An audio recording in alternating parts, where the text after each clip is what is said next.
Welcome to the Time Management Podcast with me, your host, Abigail Barnes. I'm a productivity coach, global speaker, time management author, and award-winning entrepreneur on a mission to share the 888 formula with the world and to remind you that it's your time. Leave it to me to bring you new time management tips, tricks, tools, and strategies, to introduce you to guests, research, and case studies from around the world, and to give you a simple 5-step process you can follow to uplevel your productivity, achieve your goals, and create a life that exceeds your wildest dreams. I'm so excited that you're here, so let's get started. Welcome to the show. I am so excited for this week's episode because we have the amazing Lauren Kelly back on the show for part 2.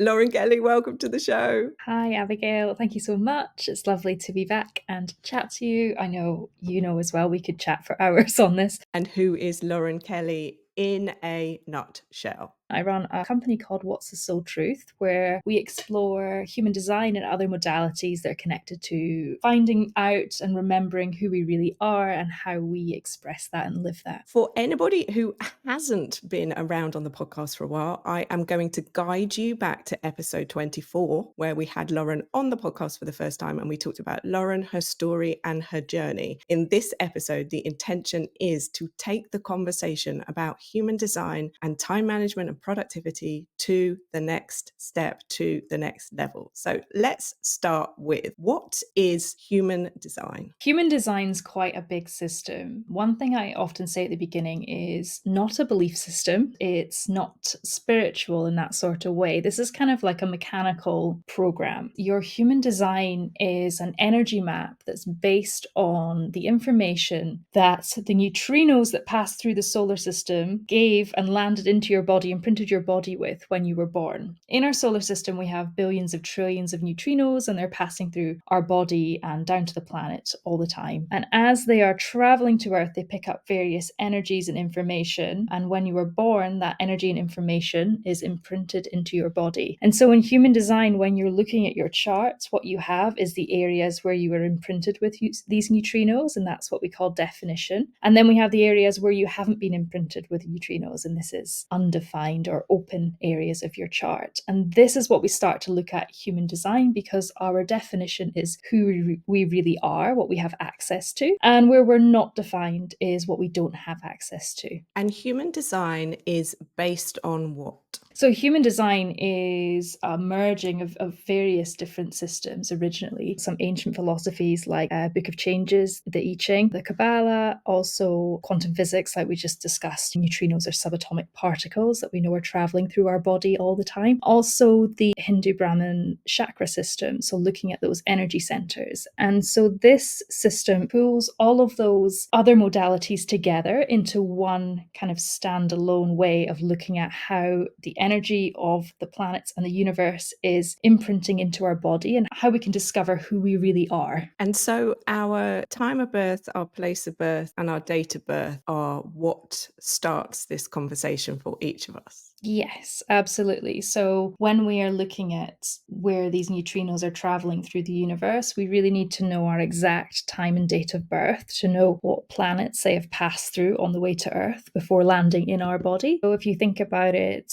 Mars is in the way in some area of the solar system as these are passing through. It picks up that energy of Mars, or it picks up the energy of Jupiter. And then these are imprinted into our human design as we are born. And every single person has got a different design. What would you say to somebody who doesn't know their time of birth? How can they get their chart? There's lots of different ways to look at this. The place I always tell people to start is obviously a birth certificate. Also had clients speak to the hospital and find hospital records that did log that information. If it's not on a birth certificate, checking baby books is usually the next step, where someone might have written it down at some point. If that's still not possible, there are ways to narrow down your your birth time based on astrological calculators. But really, you need to have an accurate birth time to really know exactly what your design is. Sometimes when you pull up your design, it may change drastically over the course of the day, or it may not change at all. For some clients in the past, I have sat and gone through hour by hour and marked down which parts of their chart are definitely consistent, definitely there, and which parts might change. But you'll never really get the full chart unless you know your exact time of birth. So there are a few ways to look into it. I definitely start with speaking to family members, anyone who remembers when you were born, even if they can gauge a time frame, morning or afternoon, and starting there. And so if somebody doesn't know their time of birth, what I'm hearing you say is that there is a way that they can find it out. And I know that on your website, you explain how people can do this. So we're going to leave the link to that as well. Lauren, why is human design so relevant right now? There's lots of reasons it's becoming more and more relevant. I think a lot of people are reaching the point where they are a little bit lost in who they are. They're feeling a little bit burnt out. They've perhaps been going after goals and things in their life that they've now reached, and they've realized that they weren't actually what they expected and didn't actually make them happy. And this is where, when we're looking at our chart, we can see where we're chasing things that either aren't for us or where we've become something we're not. And this goes back to the definition and falling into this category of, I think I want this thing, let me spend years getting there, and then I'm burnt out when I arrive and actually it wasn't what I wanted. And this is where human design helps you see where you're chasing things that you're perhaps not, or becoming something that you aren't originally. Because when we're looking at our design and we're talking about the undefined areas, the areas that aren't imprinted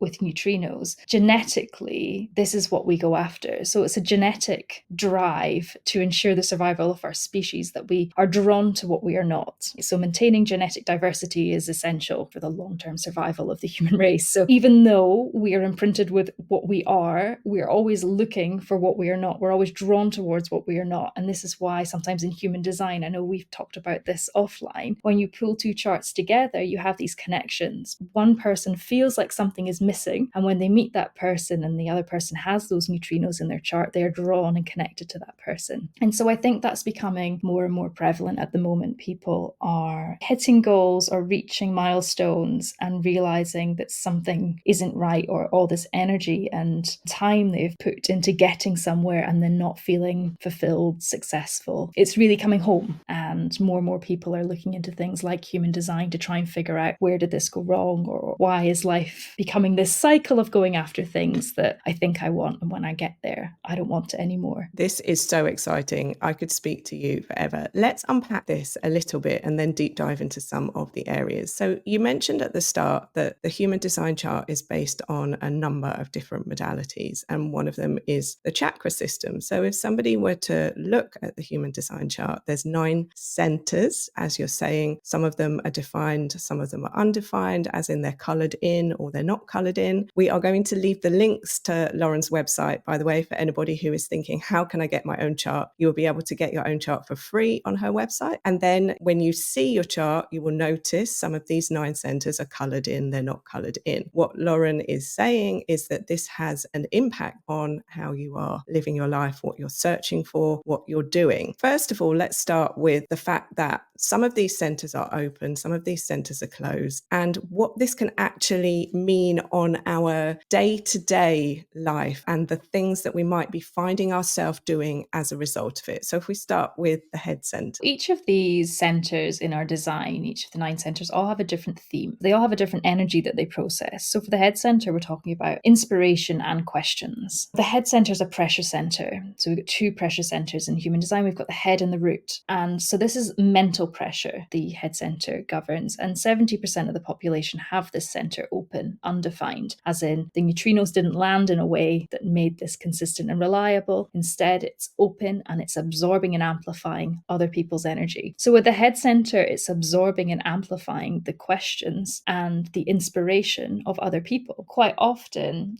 we live in our mind a lot nowadays anyway, rather than connecting to a kind of our body intelligence. But we then, with an open head center, find ourselves feeling inspired or wanting to answer questions that aren't even ours. So as we're moving down the street, I like to think of it as a receiver, like a television aerial. It's pulling in inspiration and questions from the people around us, or from podcasts we're listening to. to, or from something we've watched on television in the morning, and it's tossing it around. I like to think of the open centers as like a washing machine. It's tossing it around and amplifying that energy because there's this space in this open center, this undefined area, and distracting us. It's pulling all of our attention to this area, and we start to think about things that don't matter. And we can spend our whole day thinking about things and answering questions in our head that actually don't matter. And that's the crux of the undefined head center. And I have an undefined head center, and I just heard you say that 70% of people do. What I'm hearing you say in that is that most of us are walking around the planet with these antennas, picking up things that are other people's and focusing, as you said, on things that don't matter. I loved when I heard you say, though, that we can borrow the energy of other people if people have that head center closed and we are spending time with them. Am I understanding that we are able to focus in on things when we are in their energy? Yeah, so where we have the undefined head center being a TV aerial, the defined center, so the 30% of the population that have the center colored in on the chart, they are the transmitter. They are sending out the inspiration, the questions. And of course, that's where we're picking it up from. And that's how we're inspired. We're inspired by what's being sent out. What we're trying to do with this undefined head center in 70% of the population is become aware of when we're thinking about things that don't matter, or when we're thinking about things that we're actually inspired by. So it's recognizing, is this a question I actually want to answer? Or is it just because I've heard it this morning and it's in my head and now I'm going to think about it all day, when actually it doesn't matter to me. It's not part of something I want to explore. So yes, for the head center, rather than borrowing their energy, we are receiving their inspiration and their questions and deciding whether that's something we want to follow or not.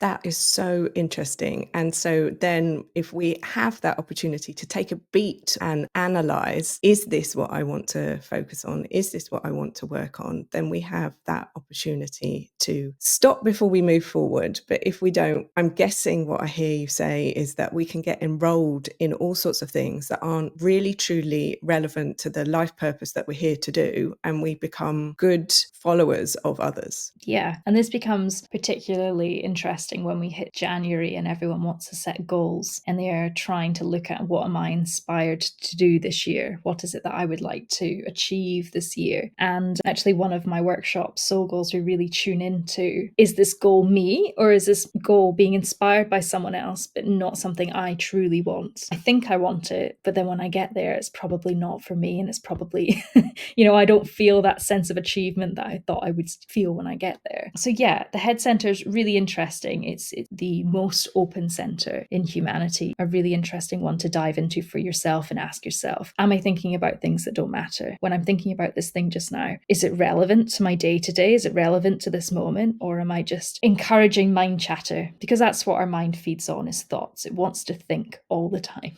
This is so fascinating. And I guess it goes to explain why sometimes we might be chasing after things that our friends are chasing after, and then we get them and we don't feel anything because it wasn't truly our goal, it was their goal. And as you say, at certain times of the year, it's so important for us to be able to take that beat, wait that second, and really question and ask ourselves, is this truly what I want to be doing? So for somebody who has the open head center, what are 3 things that they could do in order to make sure that they're doing something that is what they want to do based on their chart? What are areas that we need to be thinking about that are relevant from that chart point of view? And perhaps if somebody's thinking, oh my goodness, so my head is open, I'm going to be following other people for the rest of my life.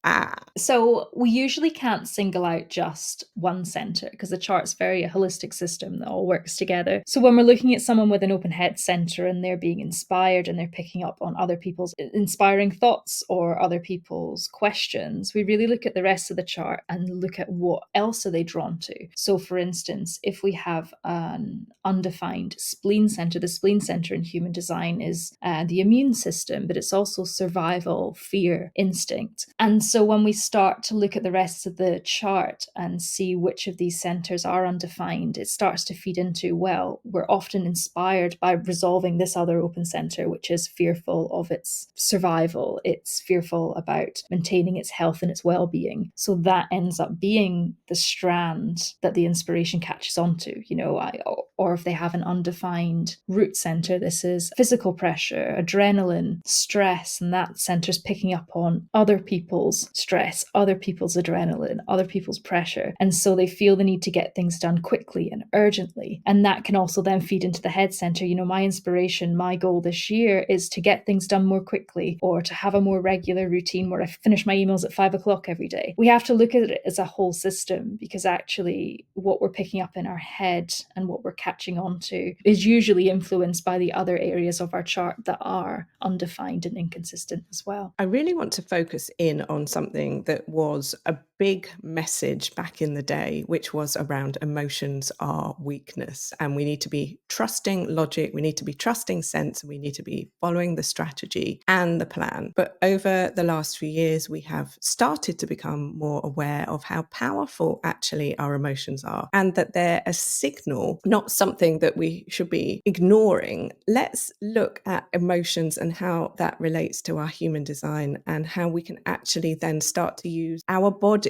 to tell us the things, to give us the answers that traditionally we've been relying on logic, sense, and our heads. This is a really interesting one, because in human design we have different authorities. So these are different decision-making strategies. And for those of us with an emotional authority, which I think is both you and I, which means our solar plexus center on the chart is defined, is colored in, received those neutrinos, our decision-making process is tied to the highs and the lows of our emotional wave. So these are people who often don't get a strong yes or no, and they need to wait out an emotional wave in order to come to the correct answer for them. And I think a lot of the time in business, at least in my experience, there is this expectation that you know immediately whether something's for you or not. And that's not the case for about 40% of the population. In fact, there's a year that's coming up, I can't remember the exact year, it must be in the next 10 years or something, where everyone born in that year will be an emotional authority, will have this. So there'll be a whole generation of people growing up who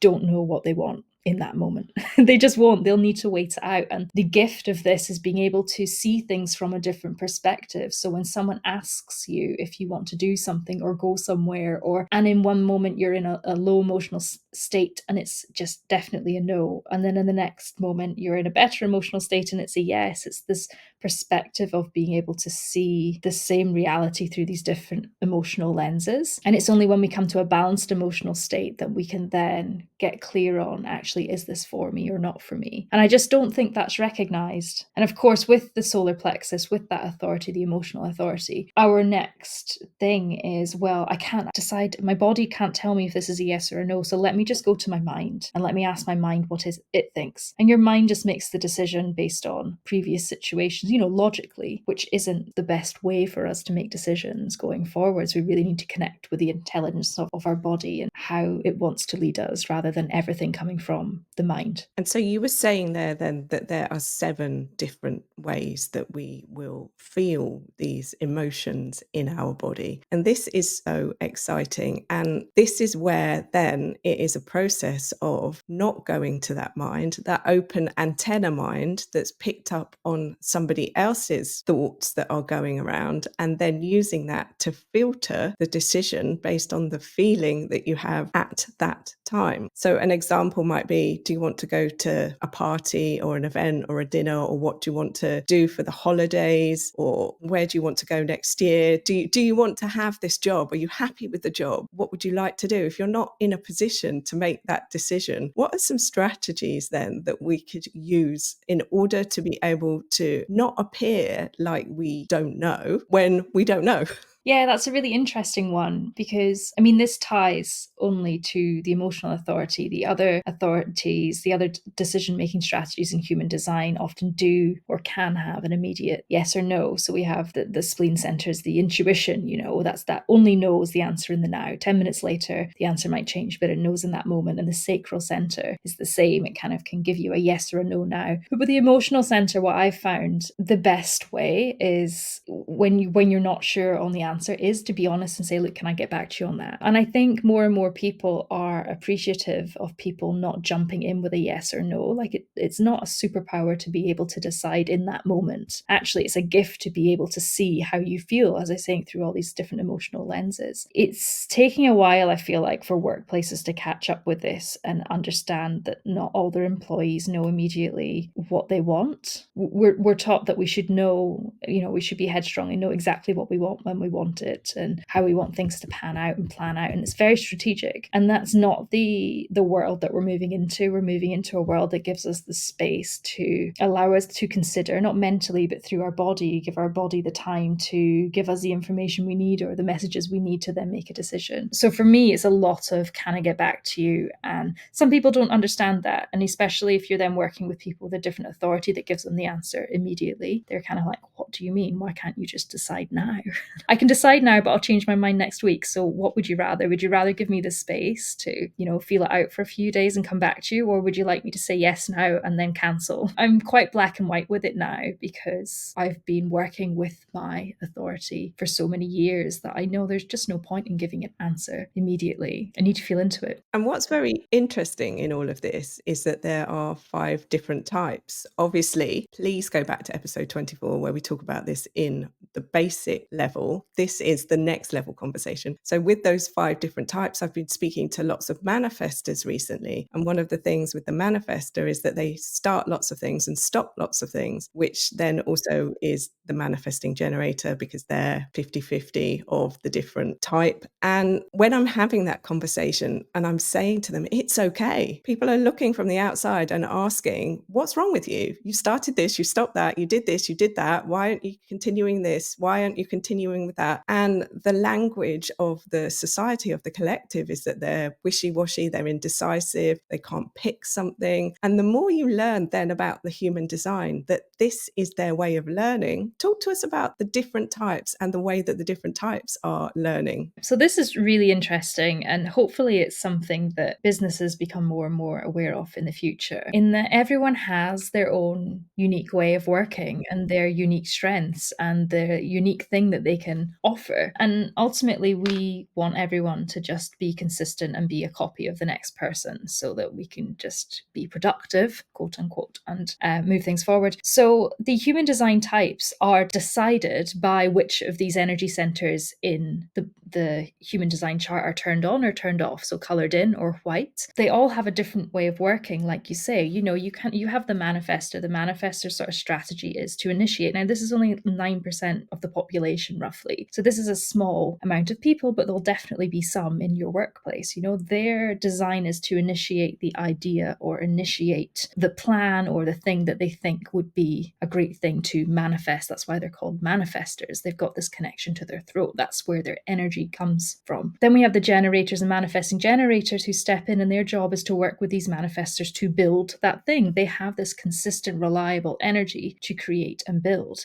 Then we have the projectors who are here to guide and see and kind of oversee and have insights and almost lead that team, but without doing that physical work, because in their chart, there are centers that they don't have defined or colored in, which means they're perhaps more prone to burning out. And so really they're here to guide the team and see things that are coming up. And then we have the reflector, which all of their energy centers are undefined. All of them are white. None of them are colored in. And they're really here to reflect back the health of the working environment and, again, be able to advise on what might need changed or arranged because of that. But what we see nowadays in an office is, because manifesting generators and generators combined are about 70% of the population, we expect the other 30% to also be a generator, to also be able to work in the same way. And when they can't keep up with that, or can't keep up with the hours or the volume of work, then we see them as weak, or there's a problem, or something needs improved or changed. And this was exactly my experience when I was working kind of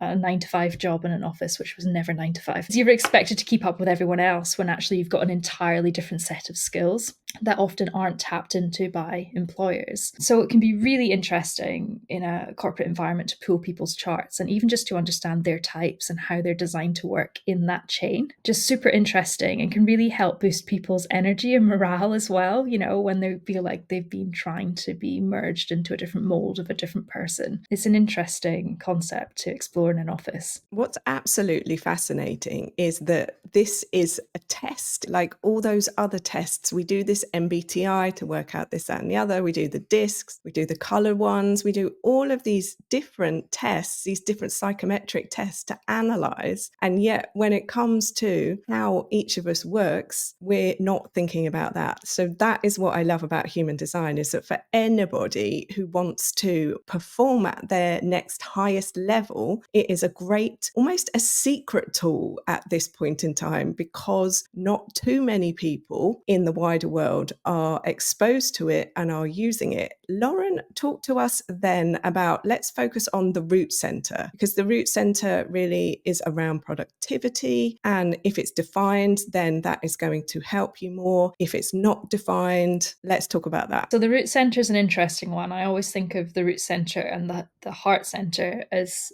an interesting pairing as well. With the root center, this is another pressure center, like I mentioned. So the head center is the mental pressure we have to think about things all the time. The root center is the physical pressure. So this is the pressure to do, to take action, to evolve, to move things on, to get things finished. And so the themes that are managed by this center are, it's the adrenal gland. So it's adrenaline, it's stress, pressure, depression. It's that real physical pressure held within a center. And so, as we know, when these centers are undefined, when the neutrinos didn't fall in this specific pattern to color them in, this means with this center, we're absorbing and amplifying. We're receiving like this TV aerial and amplifying like this washing machine, tossing it all around, the pressure, stress, and adrenaline of the people around us. For the undefined root center, when this is open, what tends to happen is they will work in a pattern where it's actually external pressure that's causing them to be productive, to get things done, to move things along. It's their pressure to deliver is external. So they really need to learn to notice when they're feeling pressure or feeling stress, and can they connect to who that might be coming from in their environment, because 9 times out of 10 they're absorbing and amplifying the pressure in the office. This can be really difficult for people who are in an office environment and there's a very stressful day. You've got all these undefined root centers absorbing the pressure of the office and perhaps then over delivering. And then that sets a new bar and everyone else is then expected to over deliver as well. But when we have the open root center combined with the open heart center, so the open heart center is around, willpower, value willpower, how we see ourselves. Can we see things through consistency? And when we have that center open as well, we're absorbing everyone else's willpower, the way that they can be consistent, the way that they can show up every day and feel motivated to see something through to the end. When we have those two centers combined open, it can be really, really difficult for someone, particularly if they are a projector, a manifestor, or a reflector who don't have this other center that's here to build, because they're absorbing and amplifying how everyone else feels. And because that's so loud, because they're amplifying it inside them, they then start to believe that's them. They then start to believe, I have very strong willpower, I am always very motivated, I can always get things done on time. And actually they're absorbing that and amplifying that from the other people in the office. And actually a really interesting point was when we had lockdown and everyone started to work from home and they were no longer with that office environment, people started to feel very different. They were like, oh, I'm so unmotivated. Oh, I can't do this. I can't get my work done. I just want to sleep, because they were living off the adrenaline, the stress, the pressure, the consistency, the willpower that they are taking in while they were in the office to actually get their job done. And I had so many clients at that time come to me and go, I got no motivation anymore. I don't really know what I'm doing. And it's like, well, that's part of you. Let's explore how we live with that and what your strengths are, where the definition is in your charts, and actually what your true gifts are and your true skills are in your job, when actually so far you've just been mirroring everyone else, and that's why you're so exhausted. That's absolutely fascinating. Talk to us about a client who has had an aha as a result of having a conversation with you. And there's lots of people who at that period of time came into human design. 2020 was an explosion of human design design online, at least in social media. It's not quite worked its full way into businesses yet. A lot of people hadn't realized how much they were relying on being around other people to feel like themselves. So when they were at home by themselves, they were like, oh, I feel really uncomfortable. When actually that's them in their own energy, in their own aura. This is them being themselves. But when I'm looking at a client's chart, really I'm looking at who they were as a child, because this is where your conditioning starts. And so when you're looking at someone's chart and you see their undefined centers, and then you pull the chart of, say, their parents, say their mother, you can then see who that child thought they were when they were little, because the mother and the child's chart, you're around your parents usually quite a lot, and those connections are made. Then what happens when that child leaves home is they think they are that combination of their parents or their sibling or whoever they've spent a lot of time with. That's who they think they are. When they leave home, they then don't have that connection anymore and unconsciously start to seek people who have those similar channels, those similar centers defined as the people that they grew up around when they were little. And that's why a lot of the time when we leave home, that moment of going off to college or university and being like, but who am I? I don't know who I am anymore. I feel so different. And a lot of that is that energetic connection, that thing that we've grown up with, say, for 16 years of who we think we are, is separated, it's pulled apart. And we start to make friendships that then make us feel comfortable by seeking similar people that we grew up with and we spent a lot of time in that environment with. I had so many clients come in 2020 where they were noticing that split. They were noticing that I feel like when I left home and I went to university again, I don't know who I am, because they'd started to become reliant on feeling who they are when they were around other people at work, or they'd made those friendships or connections in their workplace, or even outside their workplace. We weren't allowed to go and see friends and family and various people. And that was a real aha moment for a lot of those people, looking at relationship charts and seeing how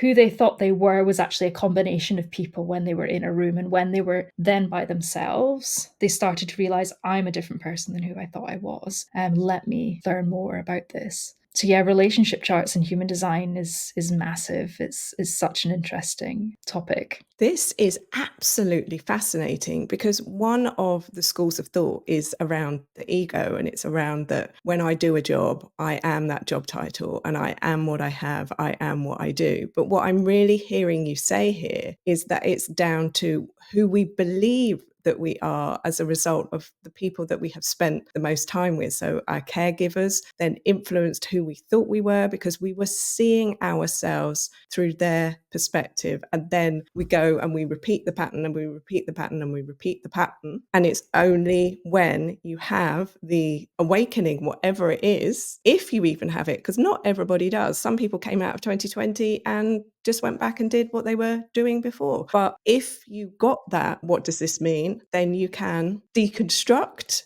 who you thought you were and become who you were. And that is really what I'm taking away from this conversation today, this part 2. Lauren, we're going to need a part 3 because there's so much more that we need to speak about. We haven't even covered variables. And I know that that's another big thing. We've not talked about incarnation crosses. We've not talked about so much stuff. But what are you working on right now? A few things. You'll maybe know from us talking offline, my human design chart is very receptive. So I'm a 6-2 projector, but also quad right, which means I have an undefined ego, undefined heart center. We also call that ego in human design, which is why that's so interesting. So I'm inconsistent, and what I work on kind of changes every now and again. At the moment, I have just brought out a human design journal, and this has come from a couple of years now of plotting out all my human design information and finding an easy way for people to work through their human design step by step, rather than just having bundles of notes and saved Instagram posts and everything all over the place. This is really a step by step, chapter by chapter, start here, then go here. Because I think, at least for myself, at the beginning of my human design journey, one of the mistakes I made was diving into things like gates and environment when I hadn't even understood really who I was at a fundamental level. So that's come out now, is available now on Amazon. And then there'll be a few more things coming in the new year. And just on that point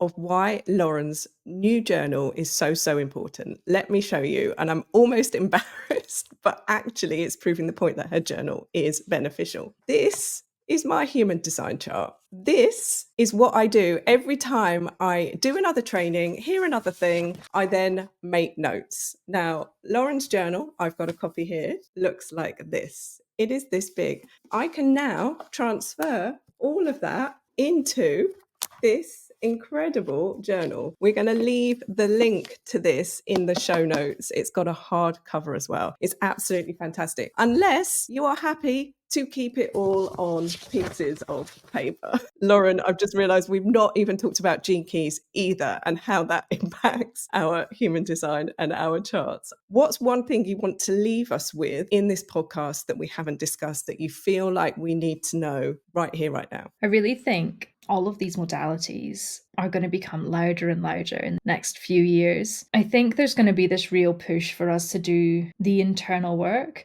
I know that's been coming more and more recently, but I think it's hard to discuss this without getting into 2027. What I'm hearing you say, and what I feel like the conversation has been today, is that we are in a phase of learning how to live as ourselves, learning how to trust ourselves. And it is intuition. And this is one of the gifts that we can get from the human design. When you talked through my chart with me, it confirmed what I actually had a feeling of. I believed I was one person. I had the job titles. I had all of the things. But the more I've uncovered and I've peeled back, it's helped me to look and say, this is how I make a decision. This is how I work. This is when I don't feel like it's something that I want to do. And so it's almost given me permission to be me. That's absolutely what human design did for me as well. It allowed me to see that I wasn't crazy in the way that I thought about myself. I knew I wasn't the same as other people I was working with, and I couldn't work out why. I knew that working in a specific way was making me unwell, and that I couldn't give someone a sudden answer to a question that they really wanted. I think a lot of the time we're in these cycles where we think there's something wrong with me. Like, there's literally something wrong with me. Why can't I do this? I'll just have to learn to be like this other person. It's a skill I need to pick up to make decisions quickly. When discovering human design became that permission slip of, oh, hey, actually, you don't have to learn to be someone else. You can actually be yourself. And now that you understand how that works, it's actually a superpower, because yes, you can't make a decision immediately, which is what's expected in this world, but you can do these other 5 things that other people can't do and don't have access to. And that's why it's such a powerful, powerful, powerful tool. That is truly incredible. I'm hearing you say there that it's okay to be you. You are allowed to be you. It's your time to be you. And the world really needs you to be you and not you to be a carbon copy of somebody else. Lauren, where is the best place for us to find you online? Best place is either my Instagram or my website, whatsthesoultruth.com. I love that. And as always, all the links are going to be in the show notes. We haven't had time to cover so much stuff, so we're going to bring Lauren back for a part 3 if she can fit us in. Please, please, please let us know what you took away from this episode, what you want to be explained further, what you didn't understand. All the links to everything in those show notes. Lauren Kelly, thank you so much for your time. Thank you, Abigail. See you later. And until next time, my friend, remember, stay safe, stay well, and it is your time. Thank you so much for tuning into today's episode. If you loved what you heard, be sure to let me know by leaving a review so I can keep the good stuff coming. Come and say hi on Instagram at Success by Design Training, or visit my website, successbydesigntraining.com, or connect with me on LinkedIn. Just search Abigail Barnes. Until next time, don't forget, you are amazing and it's your time.